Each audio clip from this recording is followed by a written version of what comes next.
মাওলানা হাজারো ব্যথা বেদনার পরে ফিরে আসনি তুমি আপন করে, দিনের আলো তুমি ছড়িয়ে দিতে চলে গেলে মদিনায় মক্কা ছেড়ে হে রাসূল। তোমাকে ভুলি আমি কেমন করে হে রাসূল, তোমাকে ভুলি আমি কেমন করে। আল্লাহুম্মা সাইয়্যিদিনা মাওলানা মুহাম্মদ ওয়া আলা আলি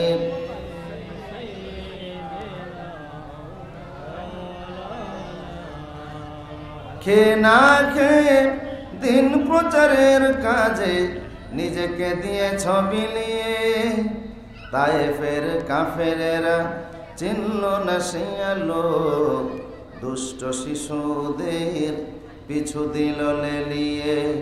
পাথরের আঘাতে ক্ষত বিক্ষত হয়ে সারা শরীর হতে রক্ত ঝরে হে রাসূল, তোমাকে ভুলি আমি কেমন করে। আল্লাহুম্মা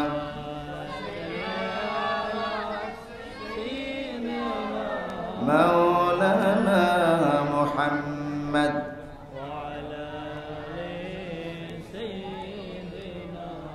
মাওলানা শ্রাবণ দ্বারা প্লাবন নিবল পৃথিবীর সকল দাহন, আশারে আশারে বিজল মোর সাহারা ফেল ছায়া তোর। তুমি দিলে রহমের সব দ্বার খুলি, কেমনে তোমায় রই ভুলি। আল্লাহুম্মা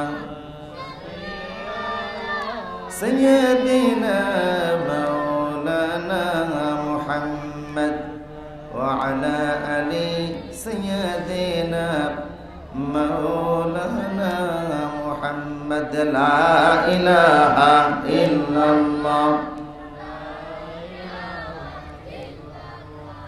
লা ইলাহা ইল্লাল্লাহ লা ইলাহা ইল্লাল্লাহ মুহাম্মাদুর রাসূলুল্লাহ সাল্লাল্লাহু আলাইহি ওয়াসাল্লাম। বিসমিল্লাহির রহমানির রহিম। চিকিৎসা সেবায় নতুন দিগন্ত মৌলভীবাজারে প্রথম আইসিইউ অ্যাম্বুলেন্স উদ্বোধন এবং ইনসানিয়া ট্রাস্টের উদ্যোগে বিশ্বের সকল কবরবাসীর মাগফিরাত কামনায় ঐতিহাসিক আন্তর্জাতিক তাফসীরুল কোরআন মাহফিলের সম্মানিত সভাপতি, মৌলভীবাজার কুলাউড়া জড়ি বড়লেখা বাস মিনি বাস মালিক সমিতির সম্মানিত সভাপতি জনাব আব্দুর রহিম আনসার মিয়া সাহেব, যৌথভাবে আজকের মাহফিলের সহসভাপতি পুরাতন চাঁদনীঘাট জামি মসজিদের ইমাম ও খতিব হযরত মাওলানা জাবিদুর রহমান সাহেব, আজকের প্রধান অতিথি ফুলতলি দরবার শরীফের অন্যতম সাহেবজাদা হযরত মাওলানা মারজান আহমদ চৌধুরী সাহেব, আজকের প্রধান বক্তা জাতীয় পুরস্কারপ্রাপ্ত কারি, বিশিষ্ট আলেমে দ্বীন, মিডিয়া ব্যক্তিত্ব, সাহিবুল ইলম হযরত মাওলানা শাইখ আব্দুল্লাহ মোহাম্মদ সাইফুল্লাহ সাহেব হাফেজাহুল্লাহ, আজকের বিশেষ অতিথি হযরত মাওলানা এনামুল হক আজাদি সাহেব ঢাকা, হযরত মাওলানা নিজামুদ্দিন সিদ্দিকী সাহেব, আমন্ত্রিত অতিথি আলহাজ মোহাম্মদ আবু সুফিয়ান সাহেব এবং আলহাজ হাফেজ আলাউর রহমান টিপু সাহেব, মঞ্চ বিশিষ্ট আছেন জনাব আশরাফ সাহেব সহ হাজারাত উলামায়ে কেরাম, সুপ্রিয় সুধীমণ্ডলী, প্রিয় এলাকাবাসী, মৌলভীবাজারের বিভিন্ন পর্যায়ের ইমানদার ভাইরা, যুবক ভাইরা, পর্দার আড়ালে অবস্থানরত শ্রদ্ধা মা এবং বোনেরা, আল্লাহ পাকের দরবারে শুকরগুজার হচ্ছি, যার দরবারে শুকরিয়া আদায় না করলে চলে না, চলবে না, চলছে না, চলতেও পারে না। কেননা মাহফিল পর্যন্ত যিনি আসার বসার সুযোগ করে দিলেন, এখন পর্যন্ত শ্বাস প্রশ্বাস নেওয়ার মতো তৌফিক দান করলেন। প্রশংসা একমাত্র তারই।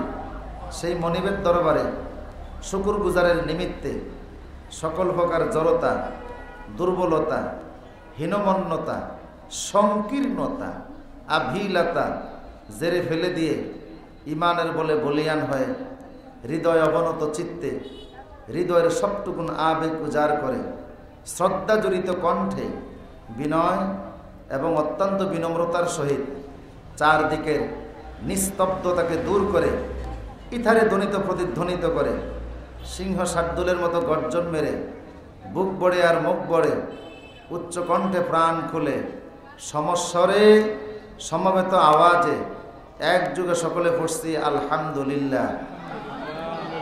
রব্বানা লাকাল হামদ হামদান কাসীরান তাইয়িবান মুবারাকান ফীহি ইয়া রাব্বি লাকাল হামদু কামা ইয়ানবাগি লিজালালি ওয়াজহিক ওয়া আযীমি সুলতানিক। লাকাল হামদু বিল ঈমান ওয়া লাকাল হামদু বিল ইসলাম ওয়া লাকাল হামদু বিল কুরআন।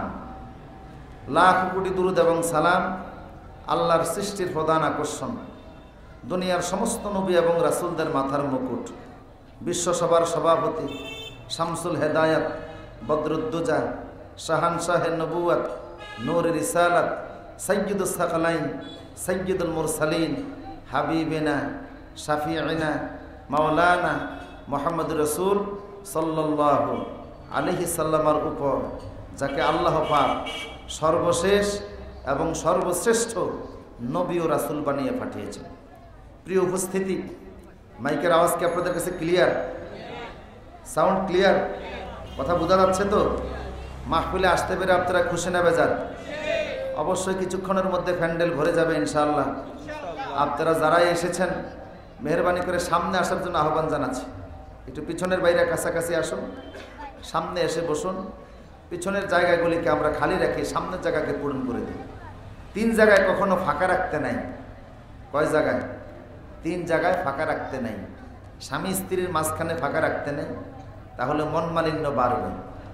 নামাজের কাতারে ফাঁকা রাখতে নেই, রাসূল নিষেধ করেছেন। ওয়াজের মাহফিলে ফাঁকা রাখতে নেই, অভিশপ্ত শয়তান বসতে পারে।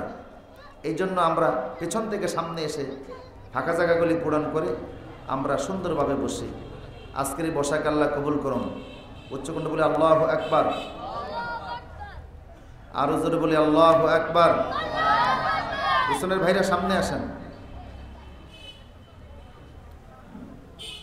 যেই পরিমাণ মাইক আমার সামনে, এটা আমি আপনাদেরকে দেখতে কষ্ট হচ্ছে। আচ্ছা যাই হোক, মিডিয়ার ভাইরা এসেছেন, এই মিডিয়ার মাধ্যমে এই ওয়াজগুলি বাংলাদেশের বাহিরেও চলে যাবে, ঠিক কিনা বলেন? ইউরোপ আমেরিকা সহ বিভিন্ন জায়গার ভাইরা, মুসলিম যারা আছেন অমুসলিম যারা আছেন, এই সাদ্দি ঘাটের কোরআনের তাফসির মাহফিল সারা বিশ্বে ছড়িয়ে পড়ুক, চাই তো আমরা ইনশাল্লাহ। শুধু সারা বাংলাদেশে শীতের মৌসুমে প্রায় 3.5 থেকে 4 লক্ষ মাহফিল অনুষ্ঠিত হয়। এত মাহফিল পৃথিবীর কোনো দেশে হয় না। বর্তমান পৃথিবীর যেই পৃথিবীতে আমরা বসবাস করতেছি, এই পৃথিবীর আয়তন হলো 19,51,00,000 বর্গমাইলের এরিয়া। বিশাল আয়তনের এই পৃথিবীর মধ্যে ছোট বড় 232টা দেশ আছে। এর মধ্যে ভারত, পাকিস্তান, বাংলাদেশ উন্মুক্ত ময়দানে খোলা আকাশের নিচে মাটির বিছানাকে আসন হিসেবে গ্রহণ করে কোরআনের তাফসির মাহফিল হয়। পৃথিবীর আর কোনো দেশে হয় না। বাকি পৃথিবীর বিভিন্ন দেশে অডিটোরিয়ামে, ইনস্টিটিউটে নির্দিষ্ট জায়গার ভিতরে মাহফিল করা লাগে। এই দেশে খোলা ময়দানে এত মাহফিল, এই জন্য এই দেশে আল্লাহর রহমতও বেশি, ঠিক কিনা বলেন? বাংলাদেশে 26,000 হাফিজিয়া মাদ্রাসা আছে। এত মাদ্রাসা পৃথিবীর কোনো দেশে নেই। সৌদি আরবে এত হাফিজিয়া মাদ্রাসা নেই। এই জন্য দেখা যায় আমাদের দেশের ছেলেরা ইন্টারন্যাশনাল রিসাইটেশনে ইউরোপে, সৌদি আরবে, তুরস্কে, বাহরাইনে, মালয়েশিয়ায়, পৃথিবীর বিভিন্ন দেশে কোরআন তেলাওয়াত প্রতিযোগিতায় প্রথম পুরস্কার, দ্বিতীয় পুরস্কার নিয়ে আসে, ঠিক কিনা বলেন? কিন্তু দুঃখ লাগে তখন ক্রিকেট খেলায় যদি কোনো প্লেয়ার বা দল সামান্য কিছু পুরস্কারের ঝুলি নিয়ে বাংলাদেশে প্রবেশ করতে পারে।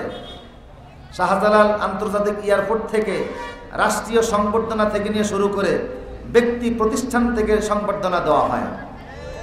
সেইভাবে ক্রিকেটারদেরকে সম্মান দেওয়া হয়, সেইভাবে কোরআনের হাফেজদেরকে সম্মান দেওয়া হয় না। কোরআনকে যারা সিনায় ধারণ করে আন্তর্জাতিক অঙ্গনে দেশের পতাকাকে বুকে নিয়ে দেশের সম্মানকে উজ্জ্বল করেছে, তাদেরকে আরো বেশি সম্মান দেওয়া উচিত ছিল। না দেওয়ার কারণে এদের প্রতি অবিচার করা হয়েছে। যদি সম্মান দেওয়া হতো, আসমান ভেঙে রহমত দেশের মধ্যে নাজিল হয়ে যেত। আল্লাহু আন্না আমানু আহলাল কুরা লা ফাতাহনা আলাইহিম বারাকাতিম মিনাস সামা। জনপদের লোকেরা যদি কোরআন ভিত্তিক জীবন গঠন করে, আসমানের দরজা ভেদ করে রহমত বরকতের সমস্ত ভান্ডার আল্লাহ জমিনে নাজিল করে দেন। ঠিক কিনা বলো? র্যাঙ্কিং এর দৃষ্টিকোণ থেকে পৃথিবীতে ক্রিকেট খেলে মাত্র 10টা দেশ এগিয়ে আছে, এর মধ্যে 7 নম্বরে বাংলাদেশ। তাও এত সম্মান দেন, আমাদের আপত্তি নাই। কিন্তু যারা কোরআনকে সিনায় নিয়ে আন্তর্জাতিক অঙ্গনে দেশের সম্মানকে বৃদ্ধি করে, তাদেরকেও সম্মান দিতে হবে। কথা বলেন ঠিক কিনা? ইসলাম ও মুসলমান কোরআন সুন্নাহকে যারা ধারণ করে, এদের মর্যাদা আরও বেশি দিতে হবে। অবশ্য আপনারা না দিলেও অসুবিধা নাই। 2021 সাল মাদ্রাসা শিক্ষার্থীদের বিজয়ের সাল।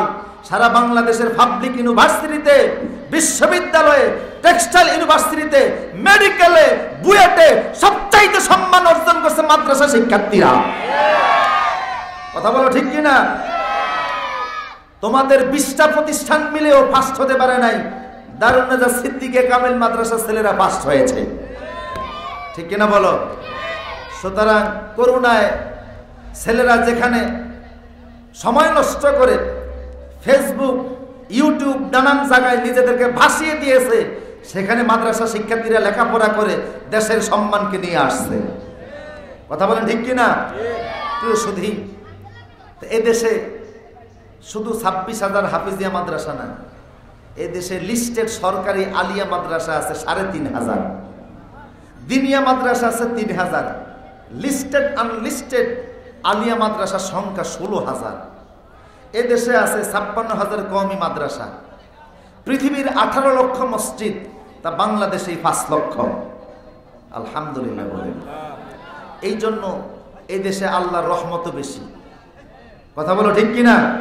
শুধু তাই নয়, মদিনাতে তখনও ইসলাম যায় নাই যখন বাংলাদেশে ইসলাম চলে আসছে। মদিনার সমসাময়িক সময়ে 4 জন সাহাবী মক্কা শরীফ থেকে বাংলাদেশে ইসলাম নিয়ে এসেছেন। আবু ওয়াক্কাস রাদিয়াল্লাহু তাআলা আনহু, ওহাব ইবনে মালিক, কাসিম ইবনে উরওয়া, হুযাইফা ইবনে সাসা, এই 4 জন সাহাবী মক্কার জমিন থেকে বাংলাদেশে ইসলাম নিয়ে এসেছেন।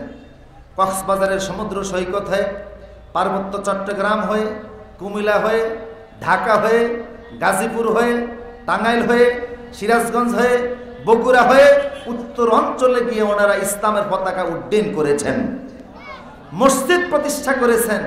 সাহাবীদের হাতে বাংলাদেশে মসজিদ প্রতিষ্ঠা হয়েছে, তার নেম প্লেট বগুড়াতে পাওয়া গেছে, ঐতিহাসিকভাবে প্রমাণিত হয়েছে। এবং ঐতিহাসিকদের মতে 2 জন সাহাবীর কবর বাংলাদেশে আছে। আর একটু জোরে বলুন, বুঝতেছেন কথা? সুতরাং এদেশে ইসলাম আসছে সাহাবীদের হাত ধরে।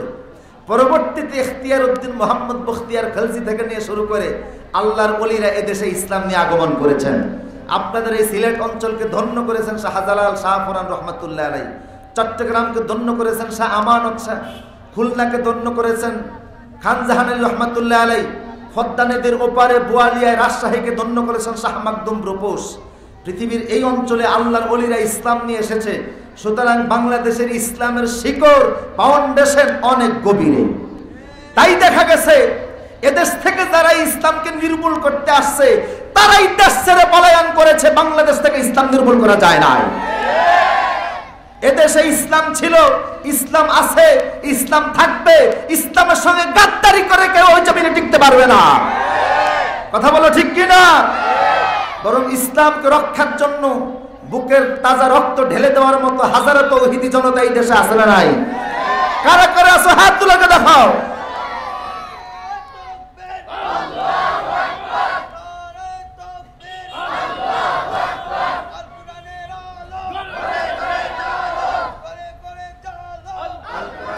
আমার প্রিয় শুধু আল্লাহ কবুল করুন। সুতরাং সাহাবীদের মাধ্যমে এই দেশে কি আসছে? ইসলাম এসেছে। বাদাল ইসলামু গরিবান সায়াউদু গরিবান ফাতুবা লিল গুরাবা। সাহাবীদের হাত ধরে ইসলাম যখন গরিব অবস্থায় ছিল, যখন ইসলামের কথা বললে মাইর খাওয়া লাগতো, যখন ঘরে ঘুমানো যেত না, যখন ইসলামের কথা বলার কারণে হযরত খাব্বাবের শরীর ছিল না, যখন ইসলামের কথা বলার কারণে হযরত সুমাইয়াকে রক্তাক্ত করে শহীদ করে দেওয়া হয়েছে, যখন ইসলামের কথা বলার কারণে সাইয়েদনা বেলালকে মরুভূমির উত্তপ্ত বালিকার আশের মধ্যে শুয়ে থাকতে হয়েছে, সেই সময় গরিব অবস্থায় ইসলাম বাংলাদেশে চলে আসছে। শুধু তাই নয়, এদেশের মুসলমানদের জন্য বিশ্বনবী এখনো রওজা শরীফে কাঁদছেন। জোরে বলুন।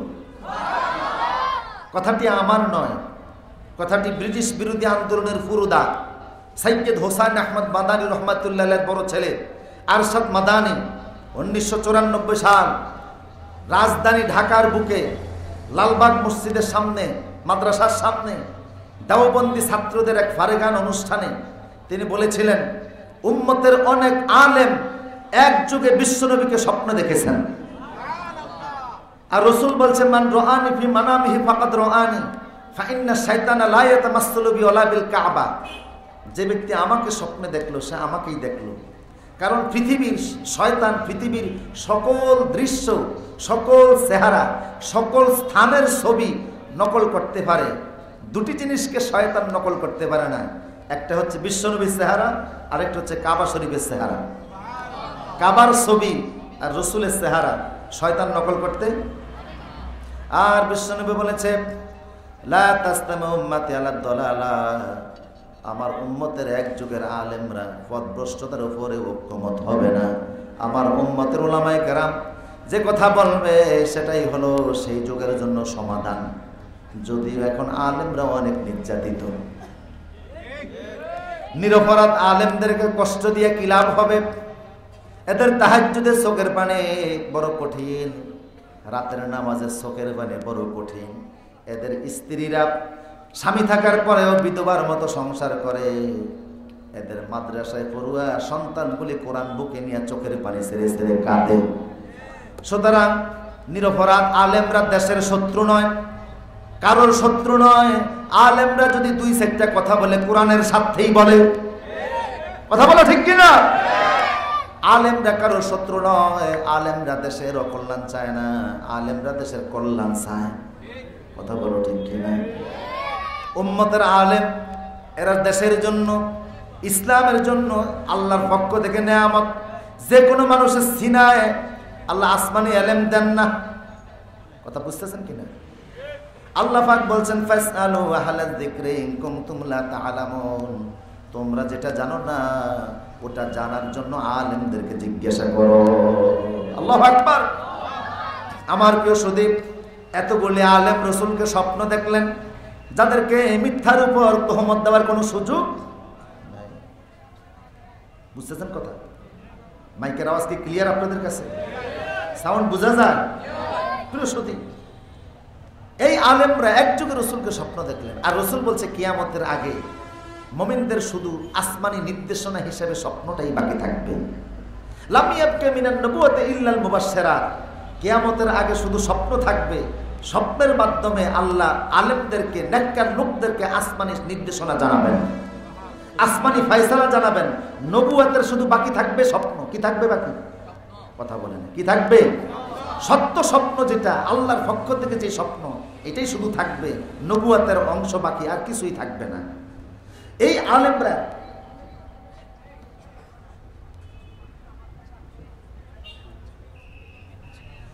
এই আলেমরা এক যুগে রাসূলকে স্বপ্ন দেখলেন। কি দেখছেন?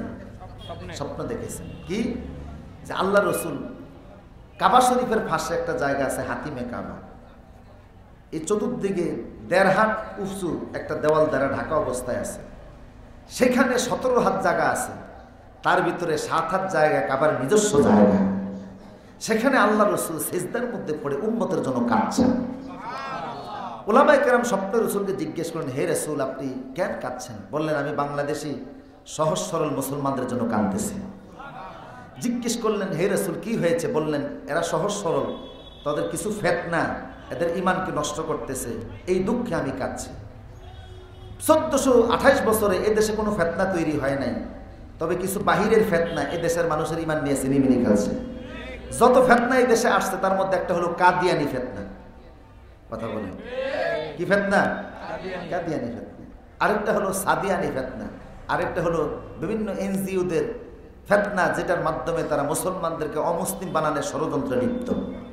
কথা বুঝতেছেন কিনা? পুরো সুদী, এই জন্য রসুল আমাদের জন্য কাঁদছে। তা বোঝা গেল আমাদের দেশে আল্লাহ রহমত আছে না নাই? আমার প্রিয় সুদী, আমরা এই দেশের নাগরিক হিসাবে আল্লাহর কাছে গর্বিত, এবং আমরা মহান স্বাধীনতা যুদ্ধের মাধ্যমে এই দেশকে আমরা স্বাধীন দেশ হিসাবে পেয়েছি, ঠিক কিনা? আজকের এই ডিসেম্বর মাসে দোয়া করতেছে, হে মানিক, দেশের স্বাধীনতা সংগ্রামে দেশের জন্য যে সকল মুক্তিযোদ্ধারা 9 মাসের রক্তক্ষয়ী যুদ্ধে জীবন দিয়ে, রক্ত দিয়ে, পরিবারের সদস্যদেরকে এতিম অসহায় করে যারা দেশকে স্বাধীন করে গিয়েছে, তাদের মধ্যে যারা ঈমান নিয়ে মারা গেছে, সবাই আপনি জান্নাত নসিব করে দেন। আর যারা বলেন আমিন। দেশের ভাষা আন্দোলনে যারা জীবন দিয়েছে, আল্লাহ তাদেরকে শহীদ হিসেবে কবুল করুন।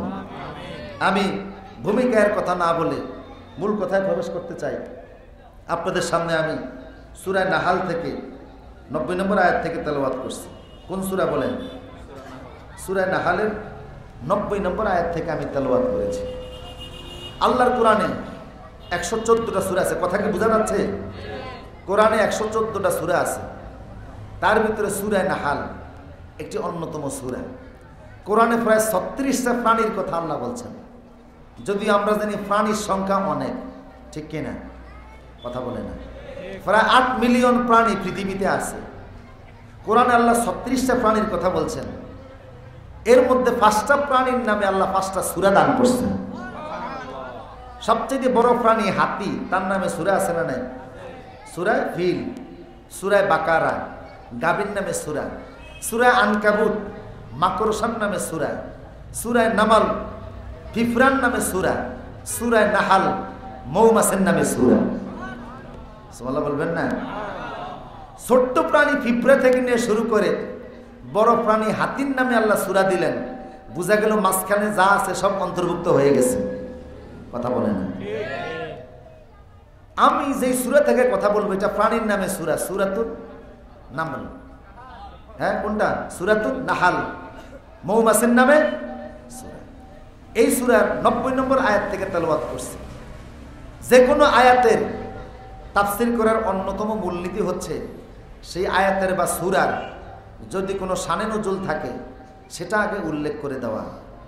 এই সূরার প্রায় 3টা শানে নজুল ইবনে কাসির সহকারে এই আয়াতের পাওয়া যায়। তার ক্রিয়াংশ আপনাদের সামনে উপস্থাপন করছি। মনোযোগ আছে তো ইনশাআল্লাহ? যেহেতু তাফসীর মাহফিল, এই জন্য কোরআন থেকেই কথা বলা লাগবে, ঠিক কিনা? সূরা নাহাল এর 90 নম্বর আয়াতের 3টা শানে নজুল পাওয়া যায়। প্রথমটা হচ্ছে এই, বিশ্বনবীর কোরআনের দাওয়াতকে বন্ধ করার জন্য মক্কার কাফের মুশরিকদের নানামুখী ষড়যন্ত্র ছিল। কথা বলে ছিল কিনা? ছিল। তার মধ্যে তারা একবার চেষ্টা করলো আপোষ করে কি করে রসুলের এই কোরআনের আওয়াজকে বন্ধ করা যায়। তখন তারা সিদ্ধান্ত নিল, চেষ্টা করে দেখলো পারে নাই। তখন তারা সিদ্ধান্ত নিল যে আমরা কোরআনের মতো আরেকটা কোরআন বানাই, কোরআনের মোকাবেলা করি। তো মোকাবেলা করবে কে?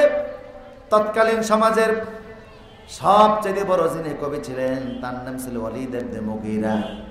তার বাড়ি ছিল মক্কায়, বিশাল বড় সম্পত্তির সে মালিক ছিল। আল্লাহ কোরআনে বলেছে ওয়াজআলতু লাহু মালাম মামদুদা, তারে আমি এমন সম্পদ দিয়েছি যে সম্পদ গণেও শেষ করা যাবে না। মক্কার জমিন থেকে তায়েফ পর্যন্ত 90 কিলোমিটার রাস্তা। এই 90 কিলোমিটার রাস্তার মাঝখানে যত জায়গায় জমি, যত ফসল, সমস্ত জায়গা এবং ফসলের মালিক ছিল ওয়ালিদ ইবনে মুগীরা। এত সম্পত্তির মালিক, তার ছেলে ছিল 12 জন। ও বানিনা সুহুদা, 12 জন ছেলে ছিল, অনেক টাকা পয়সার মালিক ছিল। সে ছিল আরবের বড় কবি, সুন্দর সুন্দর আরবি কবিতা সে বলতো। মক্কার নেতারা বলল ওয়ালিদ ইবনে মুগীরা মুহাম্মদ তো কবিতার মতোই ছন্দ বলে, তার কথাগুলিও তো শুনতে কবিতার মতো মনে হয়। ওয়াত্তিন ওয়াজ্জাইতুন ওয়াতুরি সিনিন কোরআনের মধ্যে একটা ছন্দের মিল আছে না নাই? আর রহমান আল্লামাল কোরআন, খলাকাল ইনসানা আল্লামাহুল। কোরআনের মধ্যে একটা ঐতিহাসিক ছন্দের মিল আছে। আপনি নিজে যান, মুহাম্মদ সাল্লাল্লাহু আলাইহি সাল্লামের কোরআনের মোকাবেলা করে আসেন। ওয়ালিদ ইবনে মুগীরা সবার কাছ থেকে সাহস পেয়ে কোরআনের মোকাবেলা করার জন্য তিনি রওনা দিলেন। বিশ্বনবীর কাছাকাছি তিনি যখন আসলেন, আল্লাহর নবী ওয়ালিদ ইবনে মুগীরারে কোনো কথা বলার সুযোগ দিলেন না। তার সামনে বিশ্বনবী এই সূরা নাহালের 90 নম্বর আয়াতটা তেলাওয়াত করে শোনায়া দিলেন। সুবহানাল্লাহ। আরেকটু আস্তে বলুন সুবহানাল্লাহ। আরেকটু আস্তে সুবহানাল্লাহ। আমি বলি আস্তে, আপনারা বলেন জোরে। বাংলাদেশে উল্টা জিনিস কম না বেশি? উল্টা নামও বেশি, উল্টা কাজও বেশি, ঠিক কিনা বলেন? আমার প্রিয় সুদীপ, ওয়ালিদ ইবনে মুগীরা বিশ্বনবীর কণ্ঠে সূরা নাহালের 90 নম্বর আয়াতের তেলাওয়াত শুনলো। রাসূল তারে শোনালেন, ইন্নাল্লাহা ইয়া'মুরু বিল আদলি ওয়াল ইহসান ওয়া ইতা'i যিল কুরবা ওয়া ইয়ানহা আনিল ফাহশাই ওয়াল মুনকারি ওয়াল বাগই ইয়া'iযুকুম লা'আল্লাকুম তাযাক্কারুন। বলি আল্লাহু আকবার। সূরা নাহালের 90 নম্বর আয়াতের তেলাওয়াত যখন শোনালো, শোনার সঙ্গে সঙ্গে আরবের কবি, সেরা কবি আবু জেহেলের আপন দোস্ত ওয়ালিদ ইবনে মুগীরার চোখ থেকে টপ টপ করে পানি পড়া শুরু হয়ে গেল। গেছে কোরআনের মোকাবেলা করতে, এখন তেলাওয়াত শুনে নিজেই কাঁদে। সুবহানাল্লাহ বলবেন না?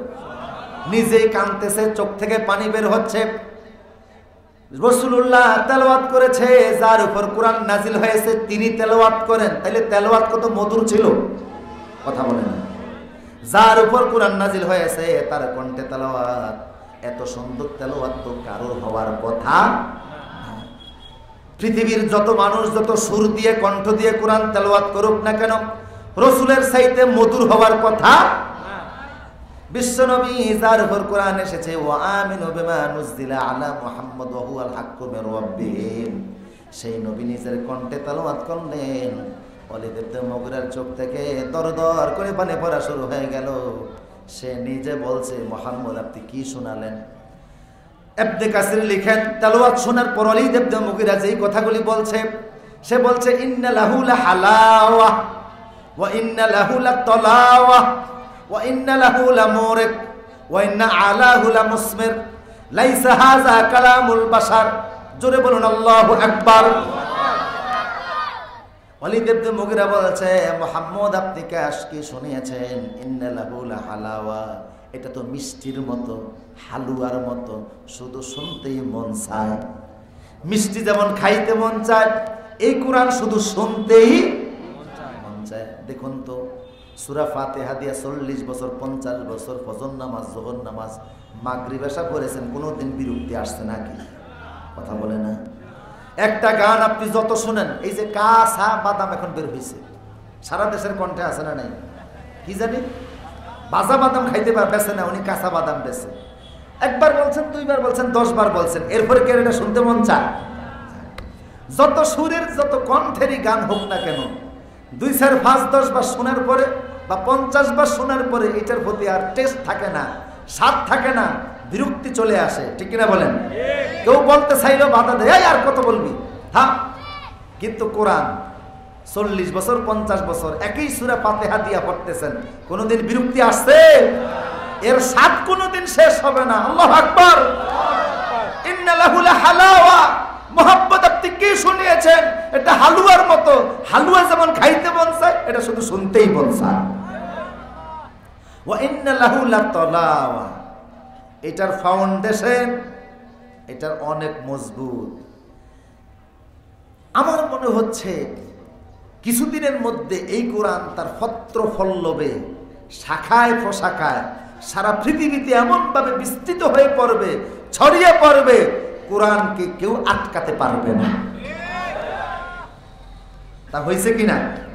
আজকের পৃথিবীর যত ধর্মগ্রন্থ, Rigveda, Samaveda, Yajurveda, Ramayana, Mahabharata, Padma Purana, Manasamangal, Old Testament, New Testament, Tripitaka, Zendavesta, কোন ধর্মগ্রন্থের হাফেজ নাই।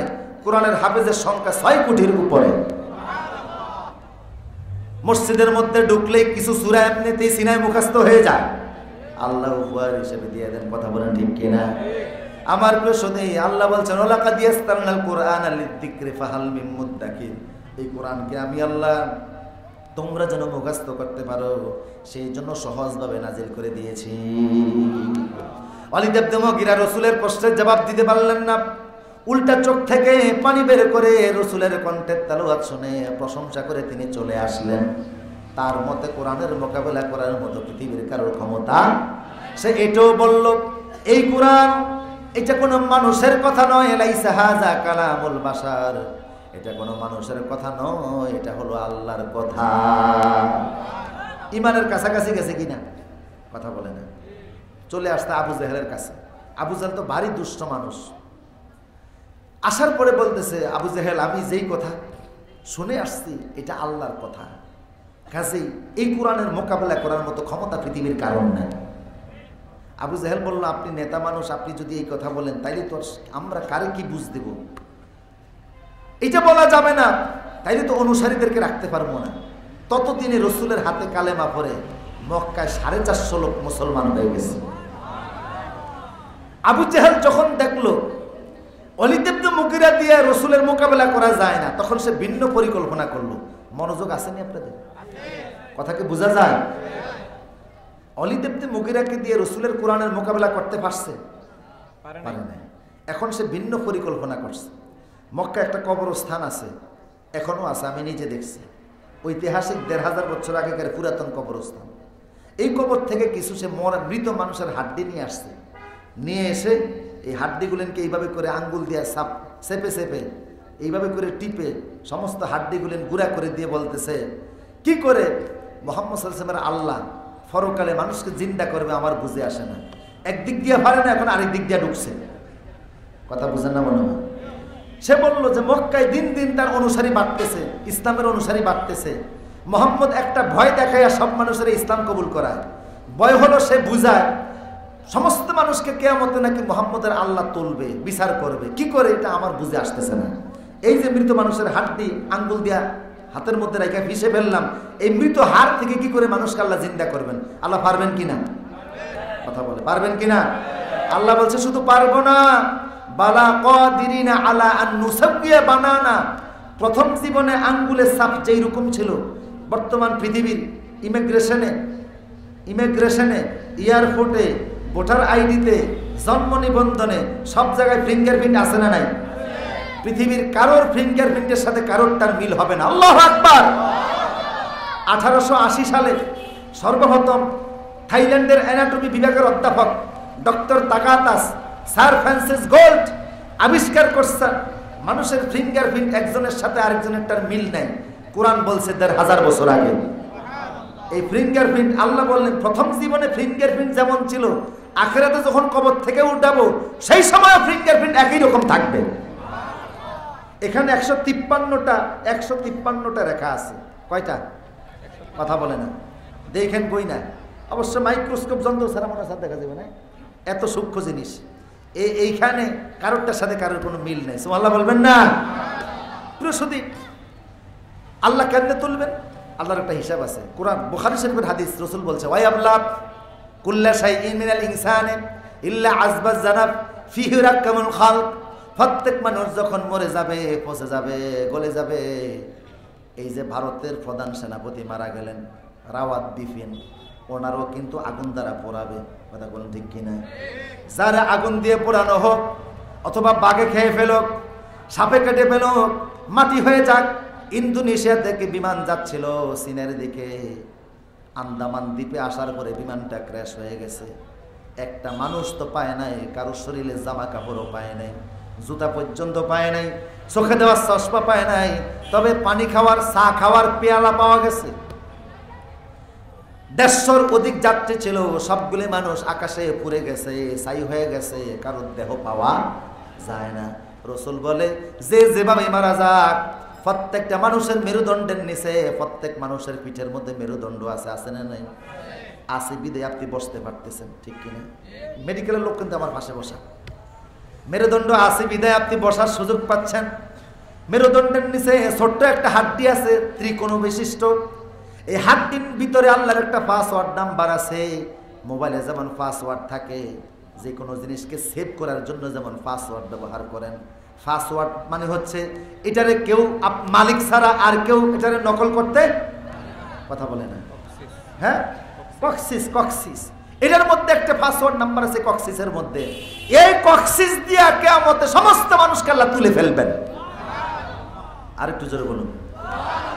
গোটা দেহ পচে যাবে, গলে যাবে, মাটিতে নষ্ট হবে, পানি খেয়ে ফেলবে, বাঘ সিংহ খাবে, কক্সিস খাইতে পারবে না। এর মধ্যে আল্লাহর পাসওয়ার্ড আছে, সুবহানাল্লাহ বলবেন না? এই থেকে আল্লাহ তুলবেন। তা আবু জাহেল বলতেছে কি করে মোহাম্মদের আল্লাহ কবর থেকে তুলবে, আমার বুঝে আসে না। এই ওয়ালিদ ইবনে মুগীরা তো একটু আগে কোরআন শুনে আসছে, বুঝেন না কথা? তার মনটা এখন নরম। সে বলতেছে আবু জাহেল, আপনার আমি পাল্টা একটা যুক্তি দেই। আপনার দৃষ্টিতে মুহাম্মদ সাল্লাল্লাহু আলাইহি ওয়াসাল্লাম চোখে আমাদের চোখের সামনে বড় হয়েছে কত বছর? 40 বছর। 40 বছর ওনাকে নিজ চোখে দেখতেছে, আমাদের সামনে বড় হচ্ছে, আমাদের সামনে সে চলতেছে, আমাদের চোখের সামনে তার এই বেড়ে ওঠা, ঠিক কিনা? তার শৈশব জীবন, তার কৈশোর জীবন, তার যৌবন, গোটা 40 বছর আমাদের চোখের। এই 40 বছরে দেখছেন তার একটা মিথ্যা কথা বলতে? আবু জাহেল বলে না, এই পর্যন্ত তার একটা মিথ্যা কথা বলতে শুনি নাই। ওয়ালিদ ইবনে মুগীরা বলে, তাহলে মিথ্যা কথা বলা যার ডিকশনারিতে নাই, যার নিদানে নাই, যার বিধানে নাই, যার থিওরিতে নাই, যার সাইকোলজিতে নাই, যার জিহ্বায় নাই, যার ইতিহাসে নাই, সারা জীবন যেই লোকটা সত্য কথা বলছে, সারা জীবনের কথা যেমন সত্য, বিবেক বলে উনি যে বলে আখিরাতে উঠা লাগবে, এই কথাটাও সত্য। মানুষ বিরোধিতার কারণে বিরোধিতা করলো, বিবেকের কারণে সব জিনিসের বিরোধিতা করতে পারে না। বিবেক আছে না নাই? ওয়ালিদ ইবনে মুগীরার মন তো এখন নরম, একটু আগে কোরআন শুনে আসছে, বুঝেন না কথা? সে বলতেছে তার সারা জীবনের কথা যেমন সত্য, কবর থেকে উঠা লাগবে, এই কথাটাও সত্য। আবু জাহেল বলে আজকের মিটিং শেষ, আমার মাথায় কিচ্ছু ধরে না, বাড়ি চলে যা, কালকে আসছি। সিলেটের ভাইরা বুঝতেছেন ভাষা? আচ্ছা, আগামীকাল আসবা। পরের দিন সবাই সকাল 10টার দিকে বাইতুলের সামনে উপস্থিত। লোকেরা সেই আছে আবু জাহেলের দিকে, আজকে আপনার সিদ্ধান্ত কি, মতামত কি? আবু জাহেল বলছে শোনো, আজকে আমি চূড়ান্ত এক বুদ্ধি নিয়ে আইছি। বলো তো তোমরা, আমাদের ওয়ালিদ ইবনে মুগীরা যুক্তি দিছে যে মুহাম্মদের আল্লাহ কবর থেকে তুলবে, উঠা লাগবে, এই কথাটা সত্য, ধরে নিলাম সত্য, তো তুলবে কিভাবে? কয় যে ওনার একজন ফেরেশতা আছে, এর নাম হলো ইসরাফিল। ইসরাফিলের মুখের মধ্যে বাঁশি আছে, কি আছে? অনুফিখা ফিস সূর, তিনি সেই সিংহের মধ্যে ফু দিবেন। রসুল বলছে আমি মেরাজে দেখে আসছি, ওনার সদর দপ্তরে উনি বাঁশিটা মুখের মধ্যে নিয়ে দাঁড়ানো অবস্থায় আছে। ওনারা আমি বলছি আপনি বসেন, আদেশ হইলে ফু দিবেন। উনি বলে না হে ইয়া রাসূলুল্লাহ, কখন আদেশ হবে আমি তো জানি না, বাঁশি নিয়ে দাঁড়িয়ে আছি, হওয়া মাত্রই যেন ফু দিতে দেরি না হয়। বাঁশি নিয়ে ওনাকে, ওনার মুখের মধ্যে বাঁশি আছে, বাঁশি দেওয়ার সঙ্গে সঙ্গে তামাম পৃথিবীর মধ্যে ভূমিকম্প শুরু হয়ে যাবে। 3টা বাঁশিতে ফু দিবেন তিনি, কয়টা? প্রথম ফুৎকারের সঙ্গে সঙ্গে তামাম পৃথিবী আল্লাহ লন্ড বন্ড করে দিবেন। ওয়াতাকুনুল জিবালু কালহিনিল মানফুস, পৃথিবীতে যত পাহাড় আছে তুলার মতো তিনি উড়াইয়া দিবেন। সবচেয়ে বড় পাহাড়টা পৃথিবীতে 6500 পাহাড়, বুঝেননি কথা? পৃথিবীতে 6500 পাহাড়, তার মধ্যে সবচেয়ে বড় পাহাড়টার নাম হলো মাউন্ট এভারেস্ট। এটার উচ্চতা হলো 29,035 ফিট। এই পাহাড় সহকারে পৃথিবীর যত পাহাড় আছে সমস্ত পাহাড়গুলিকে তুলার মতো উড়িয়ে দিবেন কে? সমস্ত মানুষরা মরে যাবে, প্রাণীকুল মরে যাবে। দ্বিতীয় ফুৎকারে সব চলে যাবে, কেউ থাকবে না আল্লাহ ছাড়া। 3 নম্বর ফু দিয়ে আল্লাহ পাক সমস্ত মানুষকে কবর থেকে জিন্দা করবেন, আর সবাই উঠবে আর বলবে ক্বালু ইয়া ওয়াইলানা মান বাআসানা মিন মারকাদিনা হাযা মা ওয়া'দার রাহমানু ওয়া সাদাকাল মুরসালুন। সব মানুষ কবর থেকে উঠবে, কেউ নিজে থাকতে পারবে না। সিংহায় যখন ফু দেবে সবাই উঠতে। আবু জাহেলকে বলল সবাই বাঁশির মধ্যে ফু দিয়ে উঠাবে। আবু জাহেল বলল তাহলে আমার ফাইনাল যুক্তি, চূড়ান্ত সিদ্ধান্ত, মুহাম্মদ সাল্লাল্লাহু আলাইহি ওয়াসাল্লামের আল্লাহ কবর থেকে তোলার জন্য যতই বাঁশির মধ্যে ফু দেখ, আমিও উঠবো না, তোরাও উঠিস না। বুঝেন না কথা? এটা ওনার যুক্তি, আমিও উঠবো না। আমরা যদি না জাগি না কেমনে সকাল হবে? মনে করছে কবি নজরুলের কবিতার মতো আর কি। আচ্ছা আপনি বলেন, কেউ যদি ঘুমের থেকে না উঠে সূর্য বুঝি উঠবে না? হ্যাঁ, সূর্য মামা জাগা রাখে, উঠবো আমরা জেগে? হয়নি সকাল ঘুমিয়ে, এখন মা বলবেন রেগে, আছে না নাই? তা আপনি ঘুমিয়ে থাকলেও সূর্যকে উঠবে না? আবু জাহেল বলে আমিও উঠবো না, তোরা? ওয়ালিদ ইবনে মুগীরা বলে আচ্ছা যদি জোর করে কানে ধরে টান্না টান্না উঠা। আবু জাহেল বলে আরে বেটা সব জায়গায় যদি বলিস না। কয় না যদি তো আছে। আপনারা দেখবেন বর্ষাকালে যখন বৃষ্টি শুরু হয়, কয়দিন আগে ঘূর্ণিঝড়ের প্রভাবে বৃষ্টি হয়েছে না? মাহফিল হওয়ার কথা মাঠে হয়ে গেছে এখন কমিউনিটি সেন্টারের সামনে, বৃষ্টির কারণেই তো। তো বৃষ্টি যখন হয় তখন দেখবেন আকাশে কিছু তর্জন গর্জন, মেঘের গর্জন আছে না নাই? আকাশে যখন মেঘমালা গর্জন মারে তখন দেখবেন ডিমলা কই মাছের মাথা খারাপ হয়। কি মাছ? ডিমলা বোয়াল মাছেরও মাথা খারাপ হয়। এগুলি দেখবেন উজানের দিকে উঠতে থাকে, কান দিয়া টাইনা টাইনা উজানের দিকে। আরো তো মাছ পুকুরের মধ্যে আছে, হাওরে আছে, বিলে আছে, কোনো মাছ উজানের দিকে উঠে না। ডিমলা কই মাছ আর বোয়াল মাছ উঠে কেন? প্রশ্ন আছে না নাই? উত্তর অঞ্চলের মানুষ এই জন্য ডিমলা কই মাছ বোয়াল মাছ খায় না, করে মাথা খারাপ হয়েছে, এই মাছ খাওয়া যাবে না। আপনারা খাইয়েন, এত শরীয়তের নিষেধ নাই। ডিমলা কই মাছ উজানের দিকে লাফায় কেন? এটার যুক্তি বিজ্ঞানের কাছে আছে না নাই আমি জানি না, তবে আমার কাছে আছে। আকাশের মেঘের গর্জনের সাথে ডিমলা কই মাছের কলবের সাথে অদৃশ্য একটা টানা আল্লাহ রাখছেন আখেরাত বোঝানোর জন্য।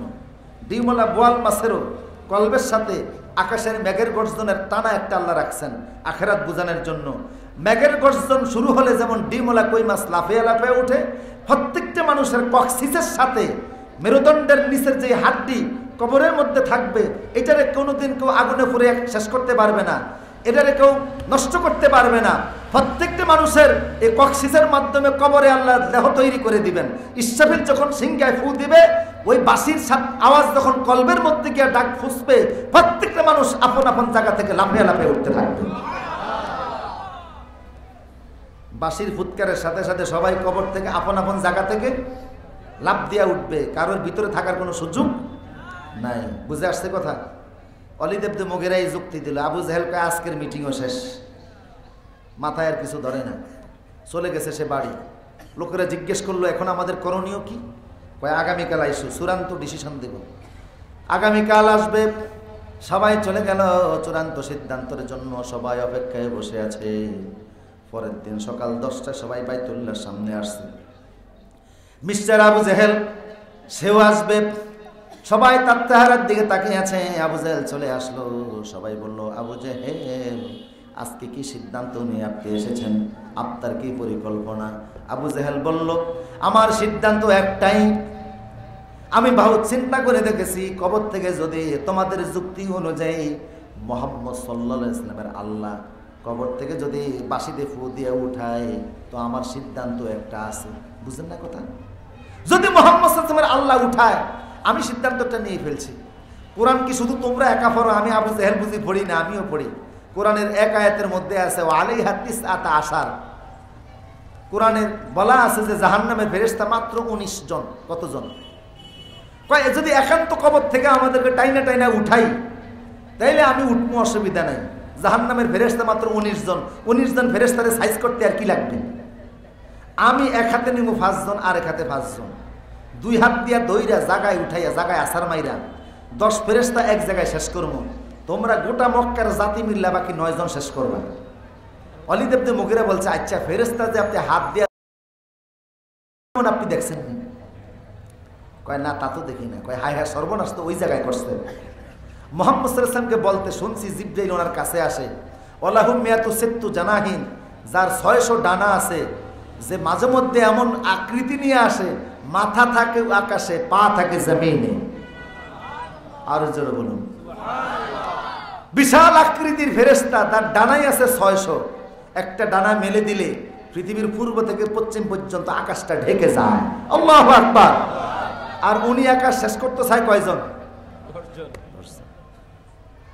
যেই যুক্তি দিল ওয়ালিদ ইবনে মুগীরা, আবু জাহেলের মুখ মলিন হয়ে গেছে। কয় আমার আর কোনো কথা নাই, তোমাদের যা খুশি তা করো।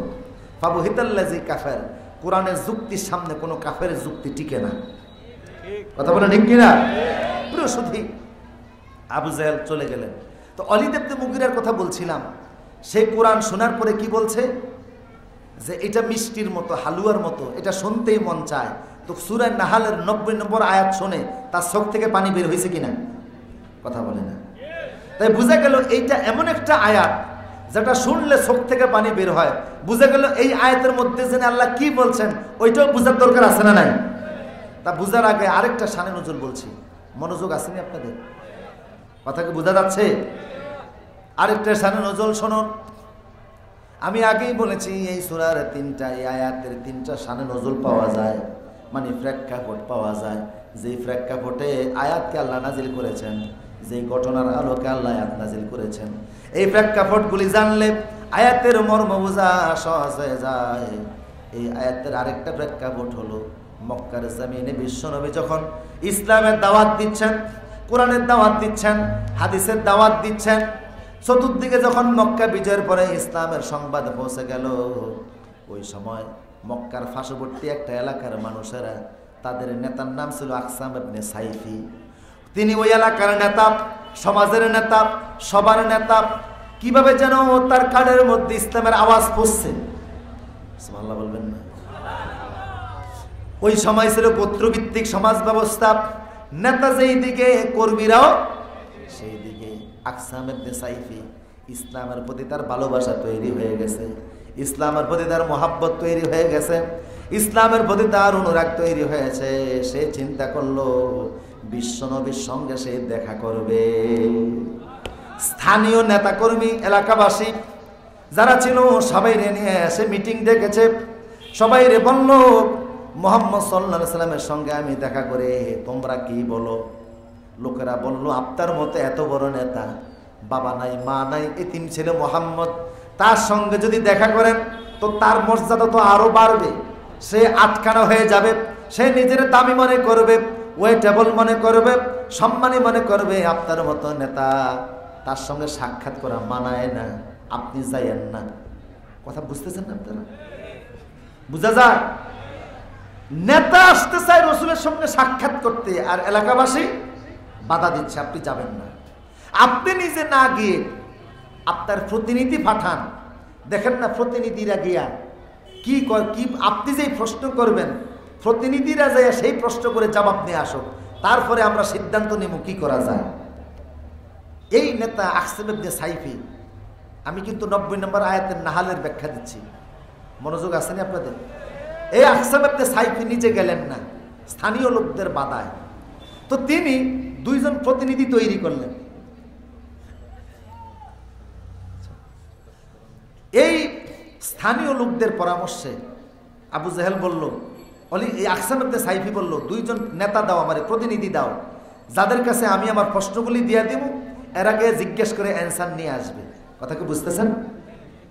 তো এই দুইজন প্রতিনিধি আসতো, এদেরকে বলল তোমরা মুহাম্মদ সাল্লাল্লাহু আলাইহি ওয়াসাল্লামের কাছে আমার পক্ষ থেকে গিয়ে দুইটা প্রশ্ন করবা, দেখো প্রশ্নের জবাবে উনি কি দেয়, সেই জবাব আমাকে এনে শোনাবা, এরপরে আমরা সিদ্ধান্ত নেব কি করা যায়।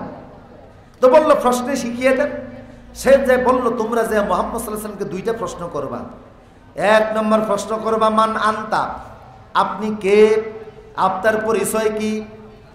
2 নম্বর প্রশ্ন করবা মা আনতা, আপনি কেন পৃথিবীতে এসেছেন, আপনার মিশন কি, আপনার মিশন কি, আপনার উদ্দেশ্য কি। এই দুটি প্রশ্ন করবা, দেখো উনি কি জবাব দেয়, তাহলে আমরা নিজেরা পরবর্তী সিদ্ধান্ত নেব। 2 জন প্রতিনিধিকে বিশ্বনবীর কাছে পাঠানো হলো। আকসাম ইবনে সাইফি বড় নেতা, সে যায় নাই, তার পক্ষ থেকে, এলাকার পক্ষ থেকে 2 জন লোক গিয়েছে। এই 2 জন লোক গিয়ে আল্লাহর নবীর সঙ্গে সাক্ষাৎ করলো। প্রথম পর্যায়ে তারা বলল মান আনতা মুহাম্মদ, আপনি কে, আপনার পরিচয় দিন। আমাদেরকে যদি কেউ জিজ্ঞেস করে আপনার পরিচয় কি, নাম বলার আগে লকব বলি, ঠিক কিনা বলেন?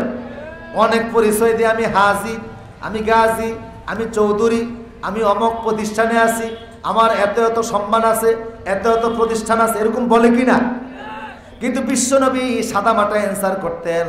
রসুলকে প্রশ্ন করা হলো আপনি কে, রসুল জবাব দিলেন ইন্নী আব্দুল্লাহ, আমি আল্লাহর বান্দা। সুবহানাল্লাহ। ওয়া আনা রাসূলুল্লাহ, আমি আল্লাহর রসুল। নিচের থেকে বলতেন আমি আল্লাহর বান্দা, উপরের দিক থেকে বলতেন আমি আল্লাহর রসুল, ঠিক কিনা? আর অথচ তার পরিচিতি কত ছিল, রসুল নিজে ছিলেন খাতামুন নবীন, সর্বশেষ নবী, সমস্ত নবীদের নবী, রাসূলদের রাসূল, আখির নবী, হাউজে কাউসারের মালিক, শাফায়াতের মালিক। আল্লাহু আকবার।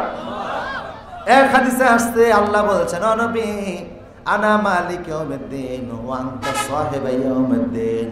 ও নবী আমি আখিরাতের, আল্লাহ বলছেন নবী হে আমি আখিরাতের মালিক, আপনি আখিরাতের বাদশা। সুবহানাল্লাহ। আমি আখিরাতের মালিক, আপনি আখিরাতের বাদশা। এত পরিস্থিতি রাসূলের ছিল, কিন্তু তিনি এত পরিস্থিতি দিতেন না। তিনি সোজা সাপটা কথা বলতেন। তিনি বলতেন ইন্নী আনা আব্দুল্লাহ, আমি আল্লাহর বান্দা, ওয়া আনা রাসূলুল্লাহ, আমি আল্লাহর রাসূল। পরিচয়ের মধ্যে কোনো অহংকার ছিল না। রাসূল বলতেন, কোনো অহংকার তো জীবনে করতেন না, বরং হাত তুলে মনে যেতে বলতেন আল্লাহুম্মা জাআলনি ফি আইনি সগীরা ওয়া জাআলনি ফি আইনিন নাসি কাবীরা। আল্লাহ আমার চোখে আমারে ছোট করে দাও, মানুষের চোখে আমারে বড় করে দাও। নিজের চোখে যারা নিজেদেরকে বড় দেখবেন এরা অহংকারী হবেন, এদের মাধ্যমে মানুষের কোনো উপকার হবে না। অহংকারী ভাববেন না। কিসের অহংকার? নাপাক পানির তৈরি, ফ্যাটটা 2 নম্বর টয়লেট, নাকে ময়লা, কয়েকবার দাস্ত হইলে হসপিটাল নেওয়া লাগবে ব্যানগাড়ি দিয়া। কথা বলেন ঠিক কিনা? কোনো অহংকার নাই। কাউরে যদি আল্লাহ বেজ্জতি করতে চান, হাজারো পথ দিয়া সেই সম্মান পাওয়া যায় না। ঠিক কিনা বলেন? সম্মান দেওয়ার মালিককে, অপমান করার মালিককে।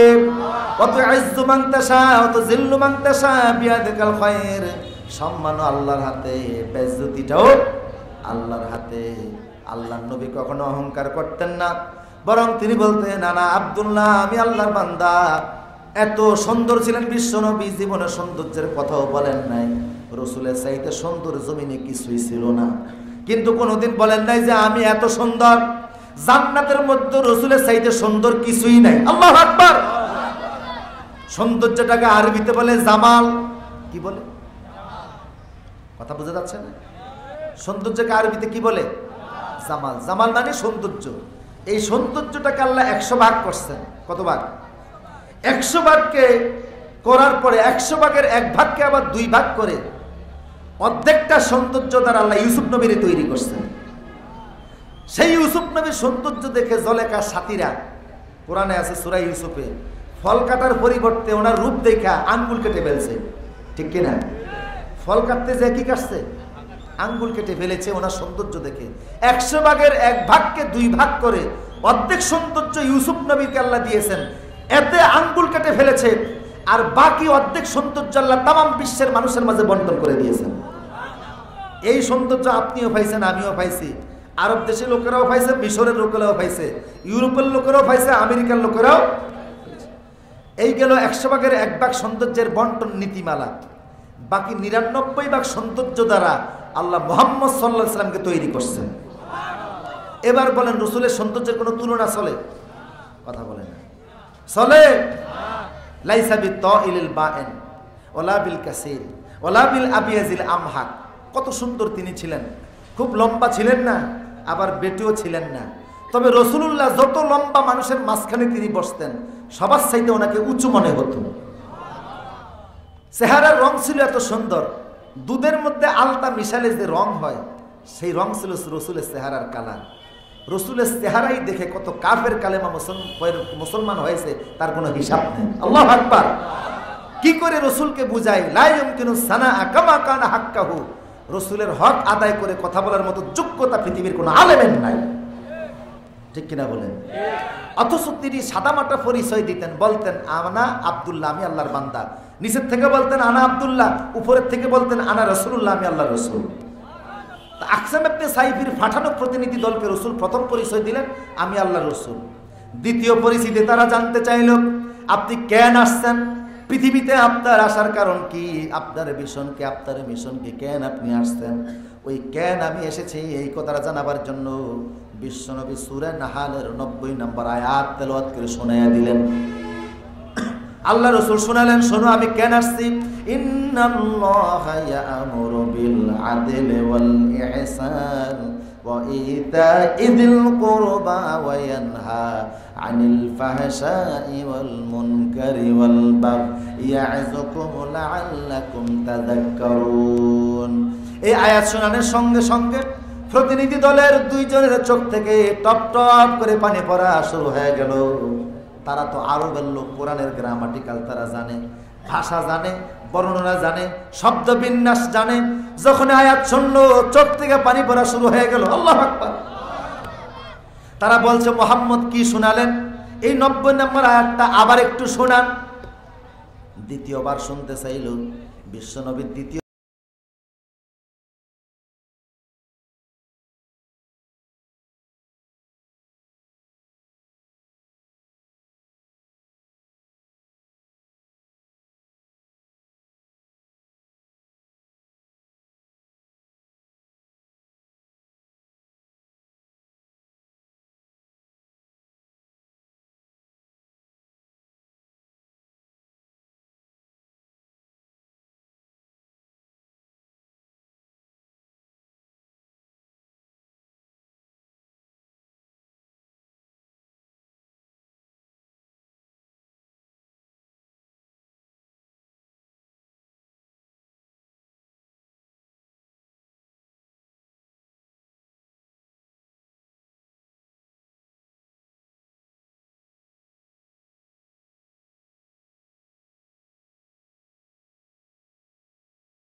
তাইলে এই আয়াতের তেলাওয়াত শুনে এলাকার সবাই মুসলমান, সুবহানাল্লাহ বলবেন না?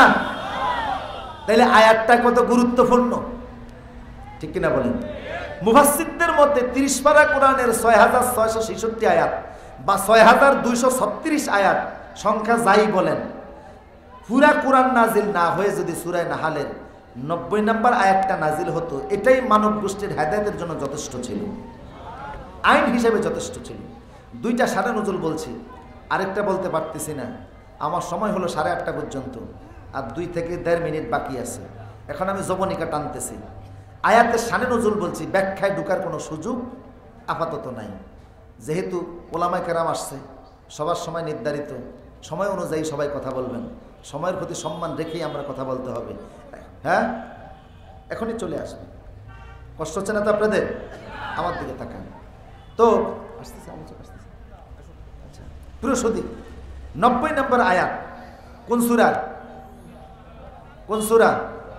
আয়াত নাম্বার কত? 90। শানে নজুল 3টে জায়গায় 2টা বলছি, আর সংক্ষেপ 1 মিনিটের কথা বলছি। আল্লাহ বলছেন ইন্নাল্লাহা ইয়া'মুরু বিল আদলি ওয়াল ইহসান। এই আয়াতে আল্লাহ আদেশ করছেন 3টা, নিষেধ করছেন 3টা। আদেশ হলো 3টা, নিষেধ হলো 3টা। বিল আদলে প্রথম আদেশ হচ্ছে তোমরা আদল করো। আদল মানে ইনসাফ করো। ইনসাফ মানে যে যতটুকুন পাও না ততটুকুন দাও। পৃথিবীর প্রত্যেকটা মানুষের কাছে প্রত্যেকটা মানুষের ফানা দানা আছে, কথা বুঝেন না? মানুষ মাত্রই কিন্তু সামাজিক। পৃথিবীর মানুষ ছাড়া যত প্রাণী আছে, যদি এক প্রাণী আরেক প্রাণীর সহযোগিতা না নেয়, বাঁচার জন্য কোনো অসুবিধা নাই। 2টা পাখি যদি মনে করে যে আমরা একটা পাখি আরেকটা পাখির বা আমাদের জনগোষ্ঠীর কারোর সহযোগিতা নেব না, কোনো অসুবিধা নেই, তারা চলতে পারবে।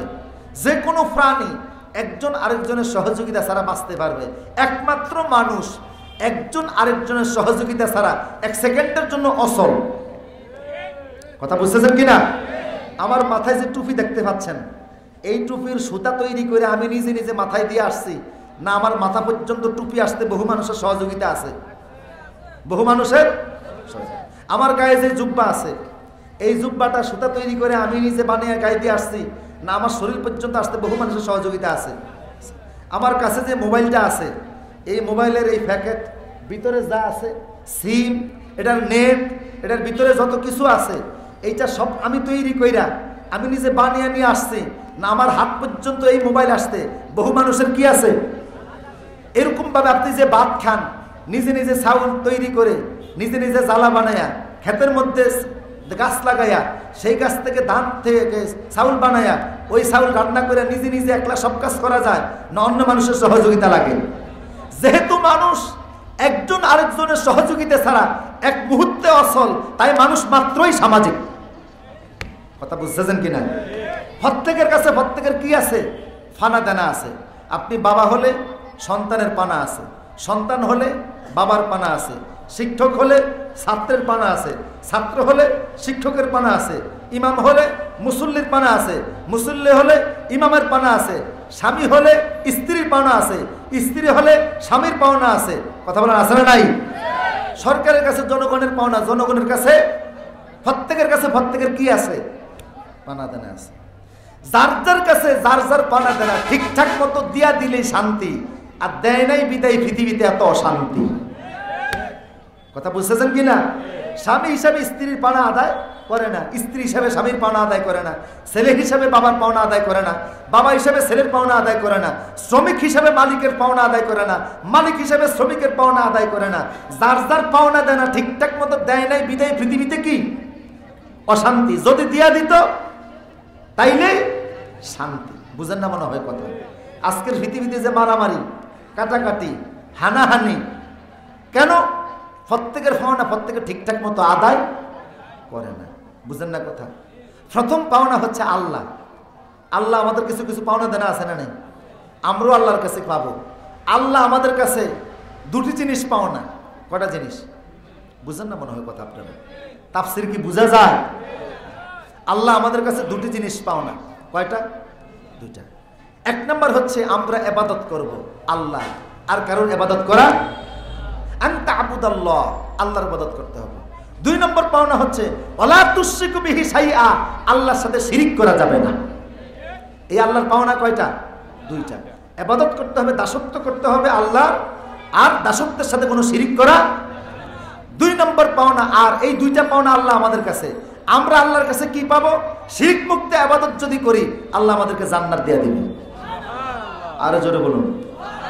শুধু আল্লাহর পাওনাটাই বললাম, বাকি আর বলার সুযোগ নাই।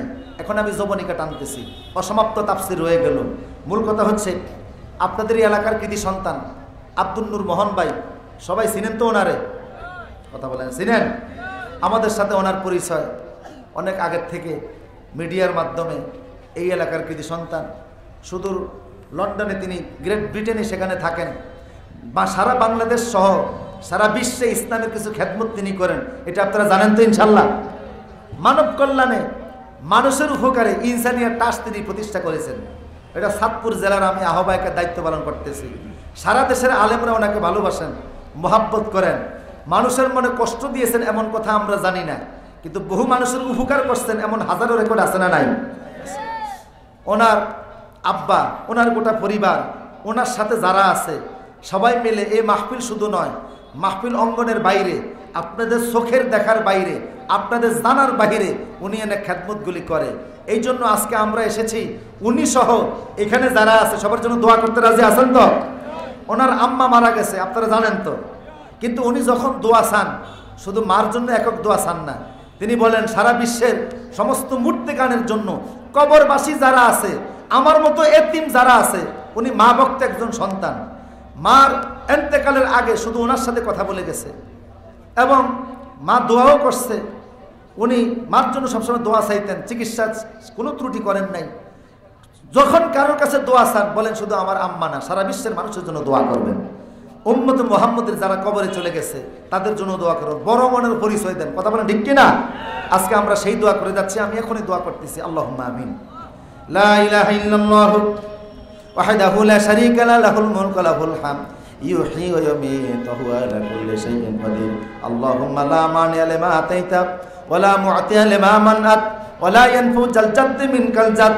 আল্লাহ তাআলা চিকিৎসা সেবায় নতুন দিগন্ত উন্মোচনে, মৌলভী বাজারে আইসিইউ অ্যাম্বুলেন্স উদ্বোধন, ইনসানিয়া ট্রাস্টের উদ্যোগে সকল কবরবাসীদের রোহের মাগফিরাত কামনায় প্রায় 25 থেকে 30 থেকে 35 বছর এই এলাকায় চাঁদদিঘাটে মাহফিল হয়। এবছরও মাহফিল হচ্ছে। দেশবরণ উলামা একরাম এসেছে। সংক্ষিপ্ত সময়ে যে কথা আমরা বলেছি, আলেমরা যে কথাগুলি বলবে, সকল কথাগুলি আল্লাহ তুমি কবুল করে নাও। আমাদের দুরূদ শরীফ রওজা আথারে পৌঁছে দাও। এই উম্মতের মধ্য থেকে যররা পরিমাণ ঈমান নিয়ে যারা কবরে চলে গেছে সবাইকে মাফ করে দাও। এই ডিসেম্বর মাস আমাদের মহান বিজয় দিবসের মাস। এই মাসে দেশমাতৃকা সংগ্রামে রক্ত দিয়ে জীবন দিয়ে যারা কবরে চলে গেছে, সকল স্বাধীনতা যোদ্ধাদের মধ্যে যারা ঈমান নিয়ে কবরে গেছে সবাইকে মাফ করে দাও। এই এলাকার মেয়ে লোক পুরুষ লোক যারা কবরে আছে মাফ করে দাও। বিশেষ করে আমাদের কেন্দ্রীয় সভাপতি শ্রদ্ধেয় ভাই আব্দুল নূর মোহন ভাইয়ের শ্রদ্ধে আম্মা জানে এই জমিনে নাই। অনেক কষ্ট পরিশ্রম চিকিৎসা অনেক কিছু করেছেন, কিন্তু হায়াতের মালিক তো আল্লাহ, তুমি হায়াত দেও নাই, মা চলে গেছে। দেশের বিভিন্ন জায়গায় এতিমখানায়, হেফজ মাদ্রাসায় বিভিন্ন জায়গায় ওনার আম্মার জন্য দোয়া হয়েছে। আজকে আমরা ওনার আম্মার জন্য দোয়া করি, কবরটাকে জান্নাতুল ফেরদৌস বানিয়ে দাও। ওনার আব্বার হায়াতে বরকত দাও। ভাই বোন স্ত্রী পরিবার যারা আছে সবার হায়াতে বরকত দাও। ইনসানিয়া ট্রাস্টের রাজন ভাই সহ, আমার আশরাফ ভাই সহ এই প্রতিষ্ঠানের সাথে যারা আছে, মাহফিলের সঙ্গে যারা আছে, সবার নামগুলি আল্লাহ তুমি জানো, আমি বললো তুমি জানো, না বললো তুমি জানো। সবার জন্য দোয়া করে মাহফিলটাকে সবার জন্য নাজাতের উসিলা বানিয়ে দাও। আজকের প্রধান অতিথি এমপি সাহেব মহোদয় অ্যাম্বুলেন্সকে উদ্বোধন করেছেন। আরও অনেক অতিথিরা এসেছেন। ফুলতলি দরবারে সাহেবজাদা আজকের মাহফিলের অতিথি। মাওলানা আব্দুল হাই সাইফুল্লাহ, মাওলানা এনামুল কাজার সহকারে ওলামা একরাম যারা এসেছে সবার হায়াতে বরকত দাও। আকাশে যতদিন চন্দ্র সূর্য থাকবে মাহফিলটাকে আল্লাহ তুমি কবুল করে নিও। ইনসানিয়া ট্রাস্টকে গোটা বিশ্বের মানুষের খেদমতের সেবায় তুমি কবুল করে নিও। জীবনের শেষ সময় যখন আমরা বের হয়ে যাব দুনিয়া থেকে, আমাদের সবার কণ্ঠে তুমি চালু করে দিও লা ইলাহা ইল্লাল্লাহু মুহাম্মাদুর রাসূলুল্লাহ সাল্লাল্লাহু আলাইহি ওয়াসাল্লাম। আসসালামু